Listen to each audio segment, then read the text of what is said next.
Welcome to the Caribbean Cricket Podcast, your one-stop shop for all things West Indies cricket. By the fans, for the fans.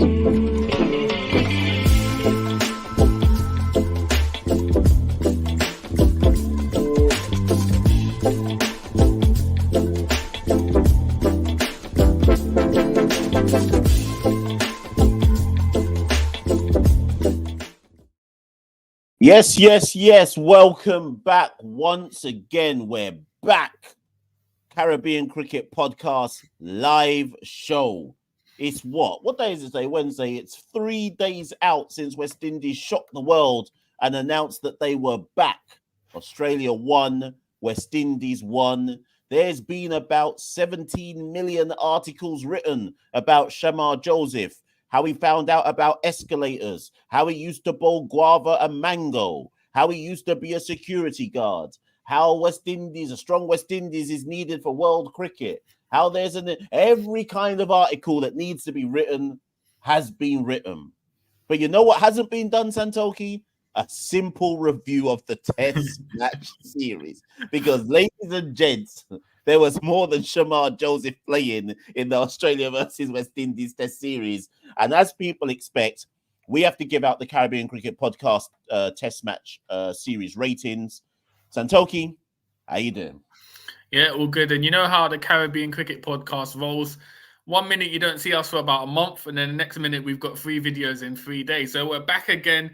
And as you rightly said, Mash, there were 11 men taking part in the miracle at Gabba. We're here to break it down, the classic Caribbean Cricket Podcast, player ratings, look at who performed, who didn't perform, where the future of this side lies. And as you said, the headlines focused on Shamar Joseph. Mash, I would say probably this is the most spotlight West Indies cricket has had, probably even more than when we won the T20 World Cup. Yeah, 100%. And actually, there was a lot of people who, at the time, I thought they were exaggerating. And actually, let me ask you that first, Santokie. Was this one-off Test match win bigger than both of our T20 World Cup wins? Don't think about that, because I've had a lot of people say it to me, and I think they might have a point. I'm not, a World Cup's a World Cup, but not winning in Australia for 27 years, when Australia are the World Test champions, we've gone with what on paper looked like a down bad side. Is that bigger than winning the 2 World Cups? You know what? There's an argument it is, just because of the nuances of Test cricket. 5 days, you've got to be on point. We saw with the World Cup final, obviously the 2016, what a great win it was. But essentially, that could depend on Carlos Brathwaite just laying the ball in the last over, 4 sixes, which is a skill in itself. But I think Test cricket is obviously, there's a reason why they call it the pinnacle, because it is a test of your mental and physical strength. So I think for a B/C side, West Indies side, to go to Australia, one of the all-time great Australian sides in Australia at the Gabba, and over 5 days managed to become victorious, there's a strong argument it is, Mash. I mean, it depends on sort of, it's always going to be a split debate with fans. It depends on what you value more, this win or the trophies of the World Cup. I personally think it was a bigger achievement to win the Test in the Gabba in terms of skill and fortitude. However, if you ask me what I would take, a T20 World Cup in 2012, the first time we won it, or winning at the Gabba, I'd probably go for a T20 World Cup, just because it's that moment of winning a World Cup, a trophy. So I don't know. It's 50-50 for me, Mash.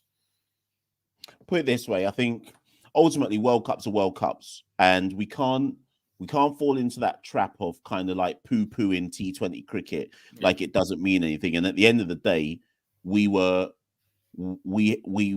for a period of time where we were literally the best T20 side in the world and won two World Cups at the back of it. So we can't kind of demean that. But what I will say is this: 20 years from now, assuming West Indies don't go and win in Australia again for the next 20 years, people will still talk about this Test match victory. In the same way how people still talk about when West Indies chased down 418 and set a world record to beat Australia, which everyone seems to have forgotten, set a world record to beat Australia at home. In the same way how people talk about Lara's 153. There are certain things where when you do it in the context of Test cricket, it lasts. That's the whole point of Test cricket. it sets a legacy that can never be beaten. Like some of these men may never go on to have any kind of successful career for West Indies, but they're still gonna remember that these men went to Australia and beat us. 20 years from now, they'll still remember that these men went to Australia and beat the then #1 team in the world in Australia. So yes, a World Cup is still a World Cup, and it's a pointless argument actually, because both are good.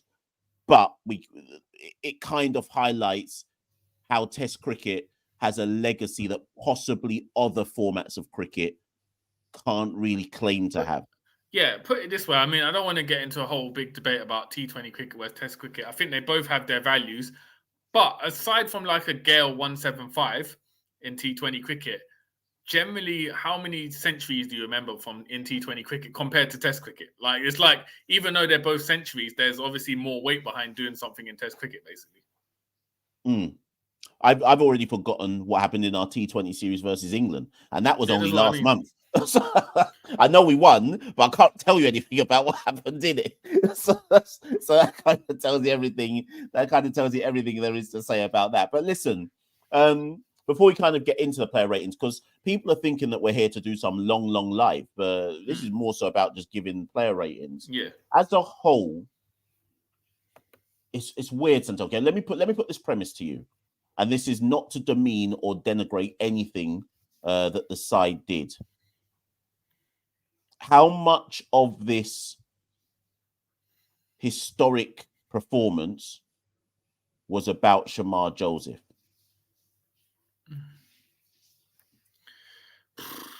To be fair, obviously Shamar Joseph got the headlines and he was critical. He was pivotal. If Shamar Joseph is injured on that final day, then we're not winning this Test match. So he was pivotal in that regard. However, I think Kavem Hodge, Josh De Silva, that partnership in the first innings, our first bowling at the Aussies in the first innings, Roach got 3 wickets, Azari got 4 wickets. So there were players who gave meaningful contributions. On the flip side, there were players who gave little to none contribution. However, I don't think it'd be fair to say Shamar Joseph sort of carried this win. Obviously, he played a large part, but there were other vital components in this win. Yeah, so this is the thing. This is my thing. Like, obviously, Australia declared, but they were 289 for 9 at that point. They probably regret declaring. They wouldn't have imagined what would have happened. But we took a lead in the first innings, and that's a massive psychological boost, just having that lead going into the second innings. And that was pretty much down to Kavem Hodge and Josh De Silva. Hodge hit 71, De Silva hit 79. If you look at the top order, what were we? We were 64 for 5 when those two came in.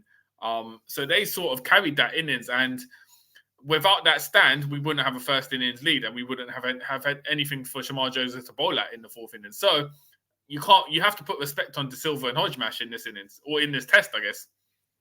Do you know who kind of went under the radar in that second Test match? And I mean, ultimately, we're actually reviewing the Test series, but I was thinking about this the other day.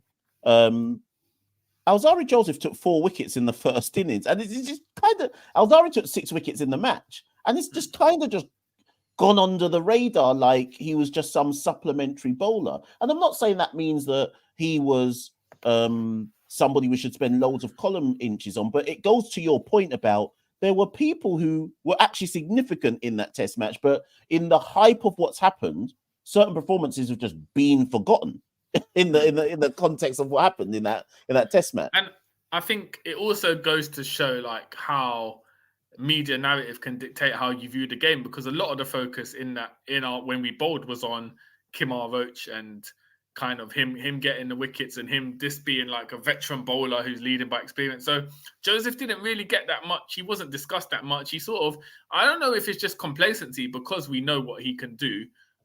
Fans, like pundits and fans, just see it as, he took 4 wickets. It's another day at the office, because there really was no spotlight considering what he contributed. Even in that second innings, whose wicket did he get? Was it Lyon? Nathan Lyon, yeah. Yeah, and that we know Lyon can hit runs, lower down the order. So that was a vital wicket as well. So I feel like, Joseph kind of fell away from the spotlight, where his contribution was massive. You think about it, five wickets across the second Test. Kevin Sinclair as well with the 50. I was just going to get onto that. So Sinclair came in after De Silva, 50 of 98. But again, see, Joseph hit 32 in the first innings again. Oh, yeah, but he laying down 32 of 20 balls or something. And the thing is, we were cussing him out, saying like he's come out playing a madness. But to be fair, obviously hindsight's a lovely thing, but he sort of just played as in, let me just get as many runs as I can before we get bowled out. So it kind of, considering how small a margin this test hinged on, it was a vital innings. So, and thank you, by the way, 209 of you in the live. Like the live, share the live, subscribe to Caribbean Cricket Podcast, love up the ting, you know. Let me just bring to the super chat. Rishab Sharma, thank you, Rishab. He says, West Indies are going to win the ODI. Have you seen the ODI squad? We ain't even got to that yet. That ODI, anyways. The West Indies to win the ODIs 2-1. Granted, Australia's ODI squad is weak as well.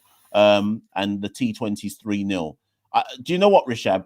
Santokie and I haven't even really discussed the ODI series yet and the T20s. ODIs start on Friday. We'll try to get something out before that.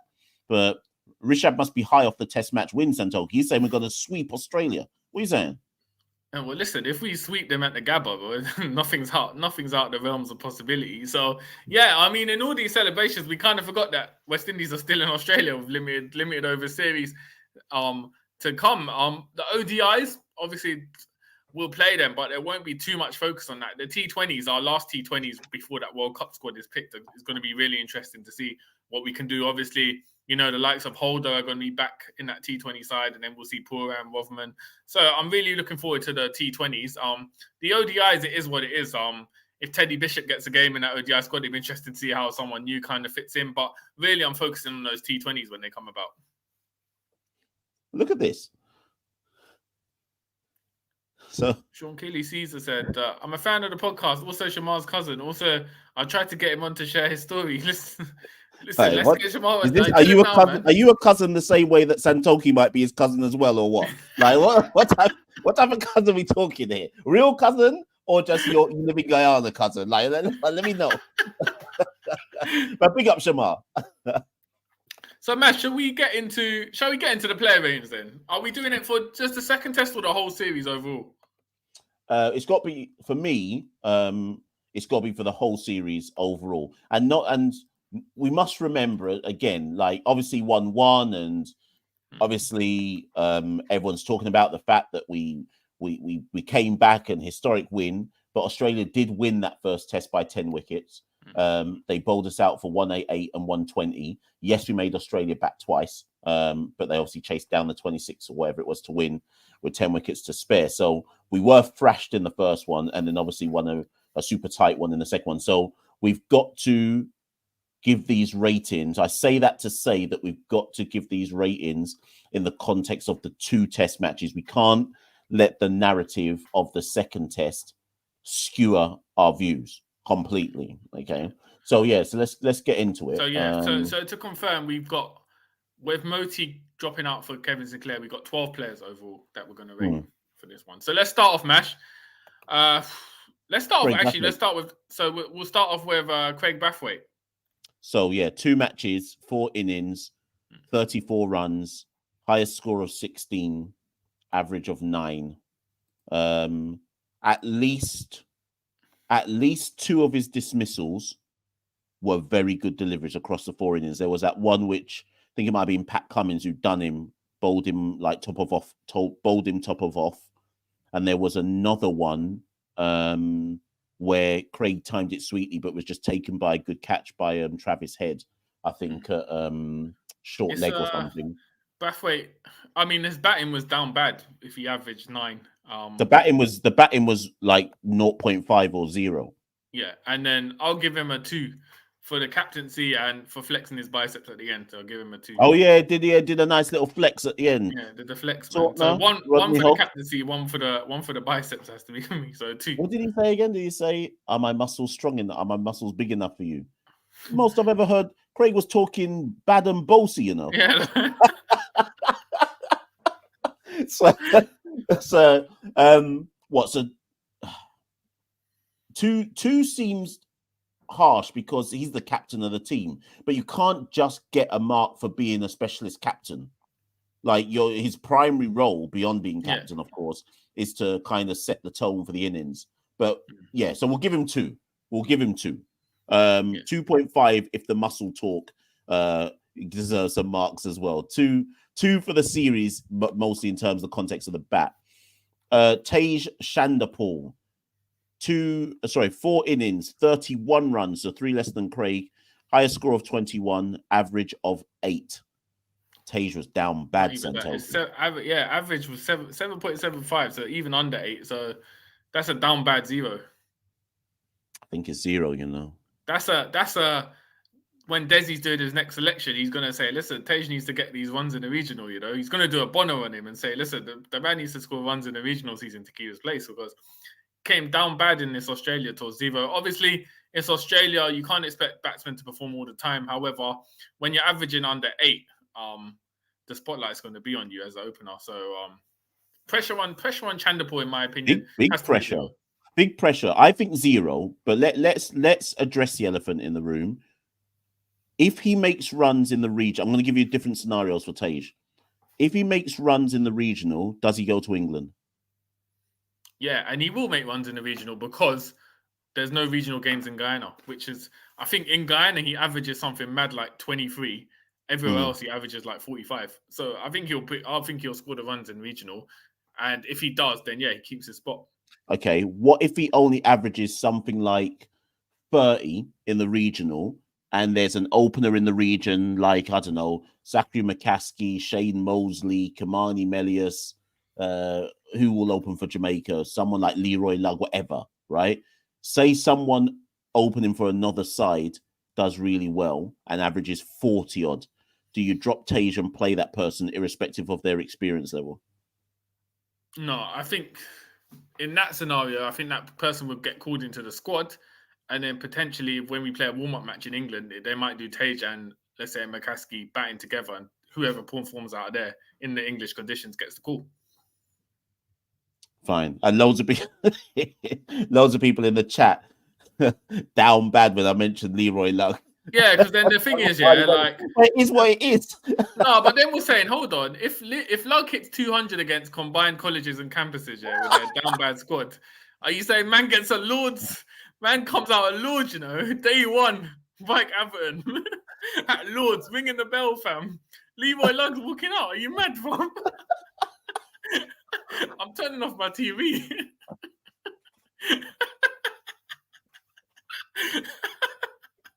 No, I can't lie. I can't lie. Allow me, Leroy. Allow me, I beg. But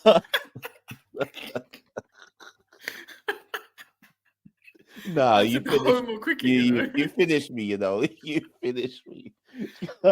But Kurt McKenzie got in the team off the back of a 200. So every single West Indian batter knows if they score a 200, there's a chance Desi's going to give him a phone call. So, if I'm a batter in West Indies, I'm saving up all my energy for combined campuses and potentially West Indies Academy, because if you pile on the runs there, you could get into the West Indies squad at this point. So yeah, that's all you need. Listen, any of you West Indian regional players listening to this, just score a $1.50 or a $2. Score that. Test match debut in England is yours. That's all you man need to do. That's all. I might all fly out to Jamaica and try get a little one game, because I can walk out at Lords, What we saying in the regional season now? Are we counting quarter centuries in the regional season these times? Someone put in the comments. Ganga firing up his Gmail for the CCC. Well, this is the thing. Like, was it Jonathan Carter is going to be the captain of CCC? Yeah. But there was no call from Ganga for people to email him, so they must have already selected that squad based on something. So I looked at the squad and I just thought, it's not looking promising for that side. They could surprise me, but again with CCC, we never really know what they're meant to represent. So I think we could also see stats distorted in the regional season just if players pile up those runs against CCC or the West Indies Academy. Yeah, because we don't know yet what we don't even know what the West Indies Academy side looks like, because a couple of them have as I expected, have graduated into their actual senior side. So Kevin Wickham's gone, Mansing, Kevlon Anderson has gone. yeah, Who else am I missing? Was Mansing. Mansing? No, Mansing was CCC. Oh, I'm talking about the Ute man who have been oh, selected by their squad. So it's going to be yeah, very interesting to see who makes up the academy squad now that certain men have moved up. Like Kurt McKenzie yeah, should be playing for Jamaica now, right? He shouldn't be yeah. back in the academy setup. So it's going to be very, very interesting. Right. Who was number 3? Oh, Kurt McKenzie. So Kurt McKenzie was the top West Indian run scorer. 4 innings, 138 runs, highest score of 50. And he did obviously make a 41, I think he made. Average of 34.5. I think 8. Yeah. Well, to put it this way, he was 1 run behind Kawaja for being the top scorer in the whole out of everyone. So you have to give man an 8. Yeah, there's 2 things that work in Kirk's favor here. Yeah, and Neeks has just said exactly what I was about to say. It was a low-scoring series, so we can't look at Kirk scoring. What did I say? Was it 138 or 138? You can't look at Kirk scoring 138 and averaging 35 by the context of a normal Test match series, because no one was really making runs out there, not even the Aussies, right? So first and foremost, accept it was a low-scoring series, and then secondly, you have to look at it in the context of what the rest of the West Indian batters did. I think he has to get 8. He has to, does he not? Put it this way: the same way we said no Shamar Joseph in that final day, without Kirk McKenzie's innings, we're losing both tests. Well, we lost the first test, but we're losing the second test comprehensively. So he scored vital runs, and 34 for West Indian in Australia in this team is like averaging 70 at this point. Like, you have to do it. So I give him an 8. Down bad Tabo makes a point. So Tabo says, I like Mackenzie's batting, his pure entertainment. Now, the only critique I've got of Kirk is obviously I can't criticize someone who gets a 50 and a 41 and averages 35 in a low scoring series. Kirk is obviously very attacking. Do you think that's his style of playing, Santokie, but can he succeed just playing that way, or do you think he'll get found out if he continues to play that way, or should he be encouraged to play his natural game? I think for now you encourage him to play his natural game. He's a young batter. He's coming in at 3. I think to suddenly ask him to overhaul his game while he's still trying to find his way in Test cricket, it's going to be hard. So I think you encourage him, maybe try to rein it in slightly, but generally I'd go with his natural game. And also, if you look at the squad, Brathwaite and Chanderpaul soak up the balls. Having a number 3 who comes in with some intent can move the game along as well. So he does there is a role for that kind of intent batsman. I do think he kind of ventures into the reckless sometimes. So it's about reining it in more than asking him to change his style, I think. Who was number 4? Was it Hodge? Was Hodge 4? Yeah. Hodge. So Kavem Hodge, 4 innings, 115 runs. So he was actually the second highest run scorer on tour. Highest score of 71, which was the second highest West Indian score on tour. Average 28.75. It was Alec. Alec was 4. Oh, sorry. We'll get to Hodge. Sorry, Alec Athanase. Sorry. Alec Athanase, 4 innings, 56 runs, highest score of 35, which I think was in that first innings of the second test, average of 14. He didn't do well, you know. It's got to be a 2 for Athanase. Did he make any catches? I feel like he done a... I don't remember. Maybe took 1. Do you know what was bad for Alec? Is that the Aussies seemed to work out very, very quickly that he was susceptible to chase stuff outside his off stump. And yes, there's only 4 innings to try and work that out as a batter. But I think my issue was it's almost like he knew. It's almost like, yes, the Aussies were targeting that, but that's Alec's strength. So he continued to play at what he believed to be his strength, which possibly shows where Alec's game is currently at in terms of his weaknesses are obvious to a top tier side. He might have got away playing like that against Bangladesh, with respect to Bangladesh, but you're not going to get away with it playing the Aussies. And I guess Santokie, what happened to him was he just found out what the highest level is like. So it doesn't mean he's down bad, but it does just mean that he got a rude awakening. Yeah, I'd say that he got a rude awakening. And the thing is, though, like, I don't think his place in the squad in the side is in doubt. Because like you said, it's just 2 tests. We know what talent he has. However, because he's in the white ball sides now, he's going to be missing most of the regional first class season. So trying to get back into that red ball groove is going to be hard for him, jumping straight into that England series. Which will probably be the case for Shamar Joseph as well. So I think that's the only problem. How does Afene sort of regain his red ball kind of form and experience when he's playing white ball cricket for the regional season? But that's a balance that a lot of players will have to face. So it's a challenge he needs to work on. Yeah, almost 300 live share and subscribe. What did we get, Mash? 38,000 on the Gabba reaction video. Yeah. Big up everyone who got involved in that. 38K. We set a Caribbean Cricket Podcast video record there. So thank you to everyone who got involved in that video. Let's see how many we can get in this one as well. Like, share, subscribe, share it. Share it to your down bad Facebook group. Share it to your down bad uncle groups. Everyone's still loving West Indies cricket, you know. So share it up and like it up. Alec goes to England though. Santokie, his pace isn't under threat. He gets another tour. He'll go to England, and we'll see. For those who are in the UK, by the way, just a reminder that there will be tour games. There's definitely one tour game in Beckenham. So for any of you who are Londoners, CCP will be there for that tour game. So come hail us, you know. Right, so Kavem Hodge, number 5, like I said, 4 innings, 115 runs, second highest run scorer in the team. Highest score of 71, which was the second highest score on tour for West Indies, and an average of 28.75. I liked Kavem, you know. Yeah. I mean, in the first test, he was down bad, 12-3 on debut. Then he sort of redeemed himself with that 71 partnership with Josh De Silva. Batted really well. I thought showed a lot of his experience, rotated the strike very well. Seemed to be quite comfortable for good stages. So, and then he scored 29. And he got 29 in the second innings. And the only reason he got out in the second innings was due to that that piece of really sharp fielding. But again, by Travis Head. At where was Travis Head again? At Silly Point or wherever Travis Head was, right? Or short leg or wherever it was. So I think what I liked about Kavem, actually Vicious just said it here. Vicious said exactly what I was about to say. He just fought. He was just gritty. Like, you know, them type of players where it's like, I'm not the prettiest player.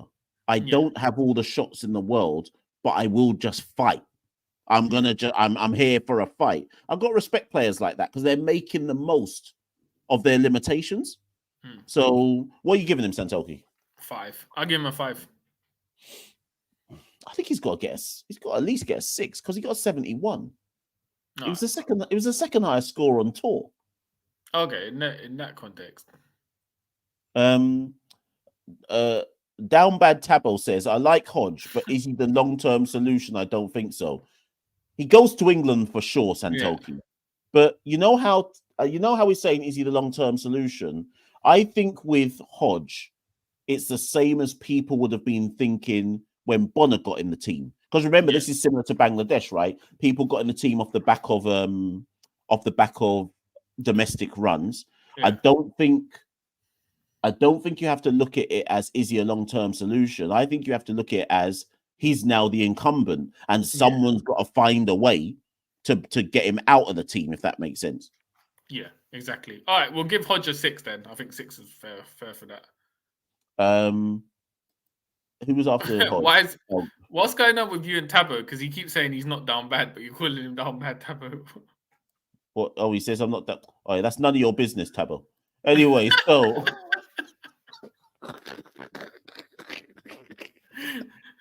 none of man's business, cuz. Right, so we got Justin Grace. Justin Grace, number 6. Right. Number 6. Justin Grace, 4 innings, 68 runs, average of 17, high score of 33, which I think was in the second innings of the second test. But he did take some wickets. Let me remind myself. He took Oh yeah, 2 in the no, first test. 3 wickets at 38 apiece. So an average of, what do you get? An average of 17 and 3 wickets at 38. It's harsh. Oh no, he took some good catches, didn't he? I swear he took some good catches in the slips. 3? I don't remember it. No, I swear he took a catch. I swear he took a good catch in the slips in one of I can't remember which test match. He took. I remember he took in Australia's 4th innings. He took when Marsh. That was a regulation catch. He didn't take any other catches in that test. Did you not? No. A regulation. But he got the big wicket. He got the big wicket of Labuschagne in the 2nd test in that 4th innings. Let me put it this way, Santokie. The reason why I'm saying 3. So he took 3 wickets at 38. I thought he actually bowled. Yeah, Neeks is right. That's the catch I'm thinking of. I think it was one where Alec kind of shelved it, and then maybe Graves reacted quicker. Maybe that's what I'm thinking of. I can't remember. Yeah, there was one that Alec shelved, and then it went to Graves. Yeah. Oh yeah, no, that's the other one. Was it not him? You know when they brought the slips up? Oh, that's the one you're talking about of Marsh, right? Was that the one of Marsh? Yeah. Yeah. Okay, fine. I thought that's a good catch, to be fair. But Graves was brought into the team. Here's the context of why I'm saying 3, Santokie. Graves was brought in the team as the all-rounder replacement for Holder, because obviously Holder didn't tour. And it seems harsh, but you've got to look at Graves' performance in the context of that's who you're in the team to replace. So 17 with the bat and 38 with the ball. Now, who's to say Holder would have done any better? I mean, the last time Holder toured Australia, he was down bad. So I think it's a 3. But because the squad won the test match and he got a 33, which we shouldn't be using as anything significant, but he did get a good 33, I guess, quarter century. 2 questions I've got to ask you, Santokie. Does he go to England off the back of the squad creating history? Or does Holder just come and replace him and Graves just has to go back to regional cricket? That's another interesting one. I think he'll be effective in England, where we know medium pace can get wickets in English conditions, that swing.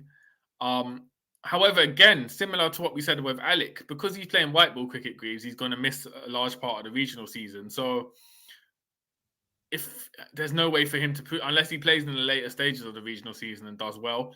But then again, with Holder's playing the T20 World Cup. So again, is he going to want to come straight in? I mean, I'm sure he'll want to, but will he be physically all right to play the test in England straight after T20 World Cup, which is going to be quite draining? There's a lot to factor in. Graves, I mean, if it's between Graves and Holder, I think Holder makes the 11 against England, based on the skills we know he has, his reputation. But I think Graves should be in the squad at the very least. Yeah, my gut feeling is that he should be taken to England, that he deserves to. I think I said this in one of our last recordings. A proper ruthless side doesn't care about Justin Gray's feelings and just drops him and says, you know what, the big guns are back. Yeah, you had to come because we were down bad, but now you're not in. The other side of me says reward everybody who went on the tour and at least give them another chance. But as you say, Santokie, let's see if Holder even comes England. For all we know, man might say I want a rest after T20 World Cup. Yeah. I mean, my gut feeling would be that Holder might play the England series, then retire from Test cricket, because I think if you're holding up the England tour as the pinnacle away, we're not going to play England in the Caribbean for at least 3-4 more years. Holder's 32. He might see it as his swan song, similar to Kemar Roach maybe as well, like play in England, retire after that, take a Surrey contract. So we could be seeing the last of Holder after England tour. That's just man said to hell with him. Thing is, I've criticised Jason in the past when I felt the criticism is necessary. But some of you men are talking like Holder ain't done nothing for Santokie. Sorry, for Santokie, for West Indies, sorry. Like, at the end of the day, Holder averages what? 29 with the bat and 29 with the ball. We're saying to hell with, man. But Mash, this is what I mean about Test cricket, like the importance in like narratives, because if Holder skips a white ball series, nobody cares. He skipped Australia tests. Suddenly, people are like, "Oh wow, man! Like, oh, Holder, do we need him? Like, get rid of this guy. He wants to play franchise cricket." So again, it's that whole thing about the Test cricket being seen as the pinnacle. Yeah, listen, man. Did I say Holder he ain't done done nothing nothing for me, bro. Hey, let me make a t-shirt, bro. I just, when West Indies play England, I just wear that t-shirt, bro. Holder ain't done nothing for you know what? Santokie, The new merch is just saying that statement.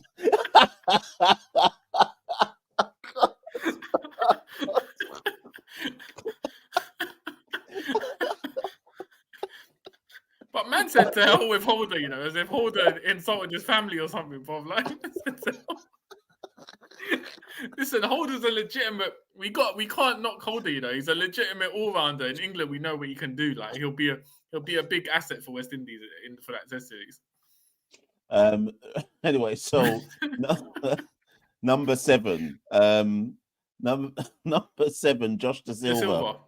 So Josh, 4 innings, third highest run scorer in the team, 110 runs, highest run scorer individually on tour, 79. Obviously, he had that partnership with Kavem Hodge. Leaves with an average of 27.5. I don't know if it tells me how many catches he took, but he took 8 catches in the series. Obviously, he shelved a bad one in the first test, then took a couple good ones in the second test. This is my thing. So, okay, so I think this is harsh. Where is he? Rod says 4.5. Now, come on, man. I'll give it a 6. You can't give someone who he got our highest score on tour. You can't give him 4.5. He got 79. No one else got above 79.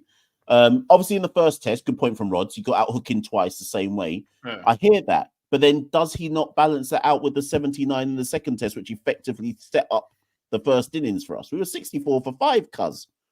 So anyways, people know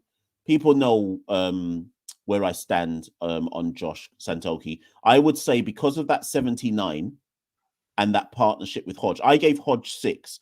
If Hodge has 6, Josh at minimum has to get 6. At the bare minimum has to get 6. I say 6. If I give Hodge 6, then I have to give Josh 6. Yeah, 6. I'll give it 6. Josh's spot, Santokie, I think, is under threat from nobody in the Caribbean. Yeah, definitely. So, some are saying 6.5 in the chat. Some are saying 7. Yep, I've got no issue with that. Brian's making the point that I made. I think the catch he took, I think it was to dismiss Cummins. Can't remember who bowled, but maybe it was Shamar. I don't know. But he took a really good catch to dismiss Cummins on the last day as well. So, somewhere between 6 to 7 to 6.5. Nathan says 7 for wicket keeping. Fair enough. So we're all kind of in the same ballpark with Josh. 8 was Joseph. How's Harvey Joseph? Not Kevin Sinclair, or are we say? Well, we can. Yeah. Let's just do Sinclair first. All right. Sinclair came in for the second test, scored a 50, took 1 wicket, did a somersault, and he actually took 3 catches. Did he not take that flying catch in slip? Am I making up in my head? Yeah, he took the flying catch. Yeah. I'm giving him 7 for the 50. Yeah. To come in on debut. Let me give you your prop, Santokie. After the first test, you said Sinclair comes in the side because he will bolster the batting at number 8. He came in, I think, specifically to bolster the batting. Anything he does with the ball was going to be a bonus, right? And he scored a 50. In fact, was it an unbeaten 50? I don't even think he got dismissed. No, he got out. He got an unbeaten 50, and then I think he scored 14 not out. But here's the question. Highest average in the series, 64 with the bat, you know. Come on, Sinclair, man, let's go. But I only said that because I thought, remember he opened in Super 50 for Guyana, and I think maybe 1 or 2 regional games he opened, and he was in form for Guyana Harpy Eagles. He hit a few 70s. If you got a man like that in form, admittedly in regional cricket, if he's coming in at 8, he's going to be handy with the bat for you. So that's why I just thought, he didn't do his primary job as a spinner, but he batted well, which was vital for us. With the ball, Santokie, I disagree. I think his primary job in that test was to bat. I don't for think sure. they That's brought. what I I mean. don't think they brought him in to win any Test match with the ball. No, I if think you're they brought him looking in at to bolster the batting. if you're looking at him as someone brought in as a spinner, he didn't do his job of spinning. But like you said, like we talked about on our preview show, he was there to shore up the batting, which is what he did because that 50 was vital in the first innings. So I thought, as I suspected, they brought him in to bat and then just hoped that he could be handy with the ball. He wasn't outstanding with the ball, but what can you do really as a spinner in Australia? Day-night test on debut, like there's not really much you could do. He contributed with the bat, which is more than we could have asked for from him. So yeah, I'll give Sinclair a 7. So now, good point from Errol, because Yeah. this is how we ended up with the Roston Chase Thanos argument about what is man in the team to do, right? And so this leads me to my next question that I was going to ask you, Santokie. Obviously, Multi and Sinclair go to England. Who plays though? Obviously, Sinclair. It depends on pitch. Sinclair. But is it? You're dropping Gudakesh Santokie? Gudakesh Santokie at Lords is going to... In 2017, we took Bishu to Lords. He didn't bat. He didn't take any wickets. He was ineffective. He did nothing. I don't see Lords changing with the slope. Sinclair's batting in Lords. What about all the tests? Are you saying it depends on situations for each test? Yeah, I think at Lords is the first test, right? I think you're not bringing a full-time spinner in Moti. You're bringing Sinclair in for his ones with the bat. And then some part-time spinner. I don't think you're ever going to need a full-time spinner at Lords. All right, Farrow says you're a dunce, cuz. Oh, my days. Where's that, Santokie? Listen, I don't know if Farage might be related to my cousin Moti, you know. So I don't know, man. I don't want to insult family out here, man. But I don't see Farage must be West Indian, getting in his emotions. But I don't see. I can just see Sinclair batting, bro. I see Sinclair batting. Anyway, yeah, but the point is both deserve to go to England. That's the actual point. Yeah, of course. I think, to be fair, I think Moti we could see him at Edgbaston or what's the final, Trent Bridge, but I just think at Lords they'll go with Sinclair, and just because of what happened in the second test in Australia, that feel-good factor, they'll bring in Sinclair, I think. Oh, you were right. Farrow says he's Guyanese. How did you know, Santokie? Well, it was he's moving like a madman. Did you see his earlier comment about De Silva? Let's move on. Alzari Joseph, 62 runs at 15.5. Obviously, he scored that 32 at the back end of the first innings in the second test, which has actually turned out to be quite crucial. And he took 7 wickets, second highest on tour, at 30 apiece, which actually is quite good for Alzari in the, with his best being 4 for 84, which was in the first innings of the Australian replies. Six of those 7 wickets that he took came in that second test match. Yeah. 7? 7. It's got to be a 7. I was saying 7, man. Like I said, he went under the radar, but it was a good performance from Alzari. Did his job. Do you know what I liked about Alzari? When he took that lion wicket, man, no celebration, no emotion. I love when people do that, because it's those type of celebrations when in any sport, when someone does that, those celebrations mean I'm doing what I'm paid to do. Like, this ain't a surprise. This is what I'm supposed to be doing. Remember the lion wicket? Whoa, let me just go there, man. Santokie trying to show us the wall, man. What's going on with Santokie? Man, show us the ceiling.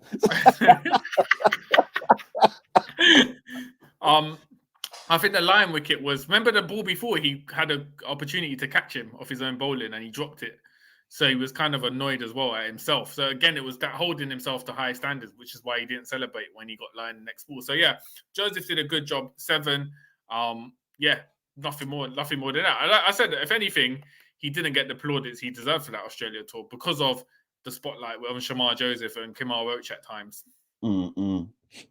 Speaking of Kemar Roach, 5 wickets at 25.8 apiece. Came into this tour with a lot of people saying he shouldn't be touring Australia. Leaves with the second best bowling figures in the West Indies side at big 35 years old. I think Kemar is right to turn around and go, all of my doubters, shut up. I'm still crucial out here. Yeah, for sure. And also, little side note, he scored more runs than Brathwaite and Chandimal. Yeah, that as well. So I mean, what are you saying for Kimar? A 7.5? Yeah, 7. I think in that second test, he sort of came out of a point to prove. I mean, that will be his final test in Australia. So it was a good finale how we ended it, the perfect finale for it. But I think there were a lot of questions before about was he going to retire after this series. I think he silenced the doubters. So yeah, I give it 7. Considering what a bad tour he had the year before when he got injured, was ineffective, got injured. For him to come back within a year and do that performance was great from him. People think the super chats expire on here. They never expire. We can always see them when they happen. We just bring them up when we've got time. Oh, so Hakeem was cussing about I made the super chat expire. I see it, Hakeem. We're coming. So Brian, thank you. Brian says, thanks for your work. So many have come out the woodwork after this performance to support the team. It's now up to the West Indies to capitalize on this energy and momentum while they have it. Yep. But as you said, Santokie, we have no test match now for 6 months. Yeah.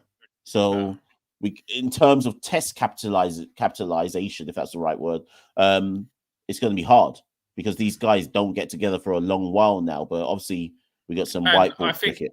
As a region, the feel-good factor might get washed away if we get licked in the World Cup at home. Like, even though it's a different format, just kind of if we go out in the first round or Super Sixes of the World Cup at home, it might just bring down the mood before that test series. So we can't even build on that feel-good factor from this win at Gabba. Yeah, 100%. Very good point, to be fair. Oh, someone in the comments put Jimmy Anderson 41 is still going, but I would argue that Jimmy Anderson is, well, how many other fast bowlers have played at 41? Like, I would say he's a one-off. Kemar Roach is going to be 36 in a few months. Traditionally, this is about the time period bowlers retire. So it's not even a criticism of Kemar Roach. I think it's just highlighting how incredible and the longevity of Jimmy Anderson. But I think realistically, Kemar Roach at most will probably play another year of Test cricket at most. So Kemar Roach is on 270 Test wickets. If I know Kemar well enough, he wants 300 before he retires. Good. If he's still getting picked. 300? Yeah, I reckon he can get it, because check this out. Yeah, 300, cuz. He's got 3 tests. He's got 3 tests versus England. I'm saying he can I think he can leave England with 10. Right? Okay. Then he's got 2 home series. South Africa then come to the Caribbean for 2 in August, 2 tests. I'm saying at home, Kemar can pick up another 8 to 10. Okay. That leaves only 10 more to get. We end the year with 2 tests versus Bangladesh at home. Kemar might bowl out the whole of Bangladesh at home. No. So I think Kemar's got 300 on his mind. Yeah. And then I think we might see him start to talk about, you know what? I've left my mark on West Indies cricket. I made the 300 club. Let me just go play for Surrey for the rest of my career. Yeah, that's a good point. So we'll see though. I could be wrong. I could be wrong, but I reckon that's what Kemar might have that on his mind. Yeah. So we said Kemar Roach. Who's after Kemar? Oh, Kemar. Oh, Multi. Let's do Multi. Yeah. So Multi played 1 test, no wickets, 3 runs. Was it 3 runs? 0. Yeah, 3 runs. Moti's a 0. I think Moti was picked because the pitch was thought to go some way. It didn't have any turn. Couldn't do much. Was ineffective. We know Moti can't really bat. So yeah, 0. That was basically. Yeah. I mean, it has to be, but 0. Yeah, but what? Like what impact did? Like there was no impact. Did Manny? Oh, he done 1 catch, I think, on the boundary. I remember there was 1 catch. We have to give him at least a 0.5. No, but we gave Chandipur 0. Do we give Chandipur 0? Yeah, Multi 0. Okay, Multi 0. Multi 0. Where's Farrosh? Yeah, where's Farrosh, man? Farrosh. I think Farrosh is Moti, but that's the thing, man. Well, Farrosh is Multi's burner account. Oh no, cuz. Last but not least, Shamar Joseph, is it? Yeah, Shamar. So Shamar Joseph, well, boy.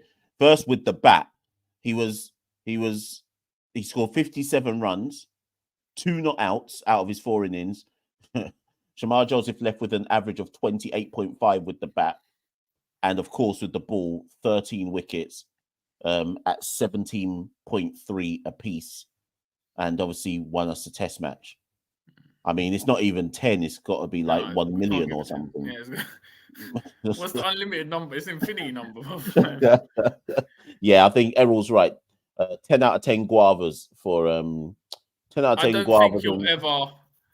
I don't think you'll ever see a bowler, at least on debut, have a bigger impact in a test match. Yeah, like if it's a possibility, we're giving him the highest score anybody has ever received in the Caribbean Cricket Podcast ratings. You can all decide what that is, but he's got the highest. It's not 10 out of 10. It's whatever you want to put it above 10, not with the bus up toe notwithstanding and everything to go with it. So obviously Shamar, fantastic. Yeah. It's weird. It feels like we talked about him so much, but when you actually think about it, first ball in Test cricket got Steve Smith, one of the greatest of all time, took a fifer in that first test. Second innings, second test. In the first innings, we didn't see him get any wickets, perform that effective. Second innings, we saw him broken toe come out, 7 out of the 8 wickets on the final days at the Gabba, led the celebrations. Like I said, I don't think you'll ever see a better debut or even a better bowling performance from someone single-handedly. So the highest ever rating for CCP for a player, and we'd love it if someone could ever equal that, because it would have meant they'd also done a once-in-a-generation performance. But as it is, Shamar Joseph, man, gets all our plaudits. 100%. Listen, there's loads of super chats we just have to get through before we wrap this one up. So Hakeem says, as a former spinner, we hate spinners in West Indies cricket. I'm not saying we have a bunch of Muralis, but we dash spinners quick. Yeah. I think he's saying that in response to you saying get rid of Moti. Yeah. Or drop Moti for Sinclair. And I'll let you take that one, Santokie.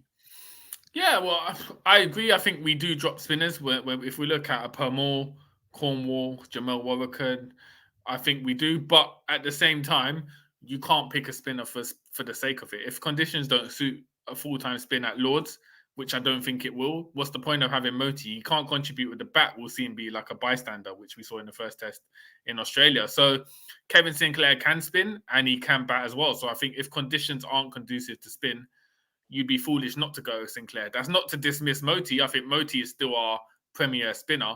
I just think in England for that first test, we're not going to go Moti. This isn't a super chat, but Nomai says, Machel, you were so wrong when you said that you bet an Australian was getting 100. You were well off. I don't know. I mean, Steve Smith got 91 not out. So I'm going to try and claim that I was kind of there still. But yeah, I see your point. No Aussie got 100 in the second match. So let me shut my goat mouth and be quiet. But who's this? Rashana Tom says Sinclair should play in at least one other format. I agree with this, actually, Santokie. Every time he gets a chance, he makes the best of it. I'm surprised Sinclair's... So they've got Roston Chase in the ODI squad, but not Kevin Sinclair. I'm not saying that Sinclair should play instead of Chase per se, but I don't know what they're doing with Kevin Sinclair, Santokie. Like, it's so obvious that he's got ability, but it seems like they're taking long to realize that he could be a multi-format. Because remember, he first made his debut in limited overs cricket, then got a drop. Now he's coming into Test cricket. Yeah, it's just a weird one, Santokie. Yeah, it is, because at one point, 2021, they were looking at him as the World Cup spinner because they played him in a few bilaterals, I think against Sri Lanka. Then he kind of fell off, reinvented himself this year as a red ball cricketer. Obviously, he missed CPL. He got sent home by the Guyana Amazon Warriors, and that might play a part as to why he's not been picked for any T20s, because he hasn't been playing much T20 cricket. But yeah, it's a weird position now where he's almost like a specialist red ball all-rounder when he's definitely got the capabilities to play multi-format. Rishab says, Shamar was bowling 95 miles per hour. Is it due to the genes? I